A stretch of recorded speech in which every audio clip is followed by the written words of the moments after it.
घके बेरिया जी। Mix by Pappu Yadav. बोला बोला छठी मैया की। आहो चलो ना घाट पर सुनाए पिया केनी ना पियरिया जी। चलो ना घाट पर सुनाए पिया केनी ना पियरिया जी। बीतला जाए सुनाए पिया यार घके बेरिया जी। बीतला जाए सुनाए पिया यार घके बेरिया जी। बोला बोला छठी मैया की।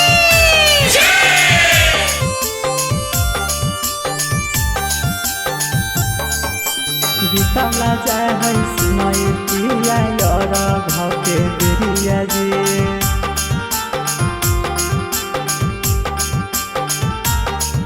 आहो मैये के कृपा से बन गेलिए। आहो मैये के कृपा से बन गेलिए मामी। रहल नहीं पिया कुछु के कमी। आहो मैये के कृपा से बन गेलिए मामी। रहल नहीं पिया कुछु के कमी।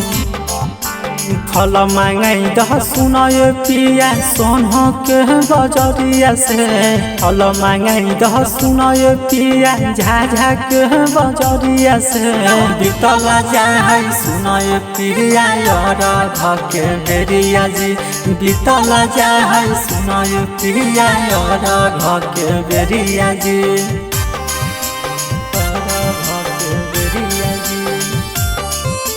बोला बोला छठी मैया की।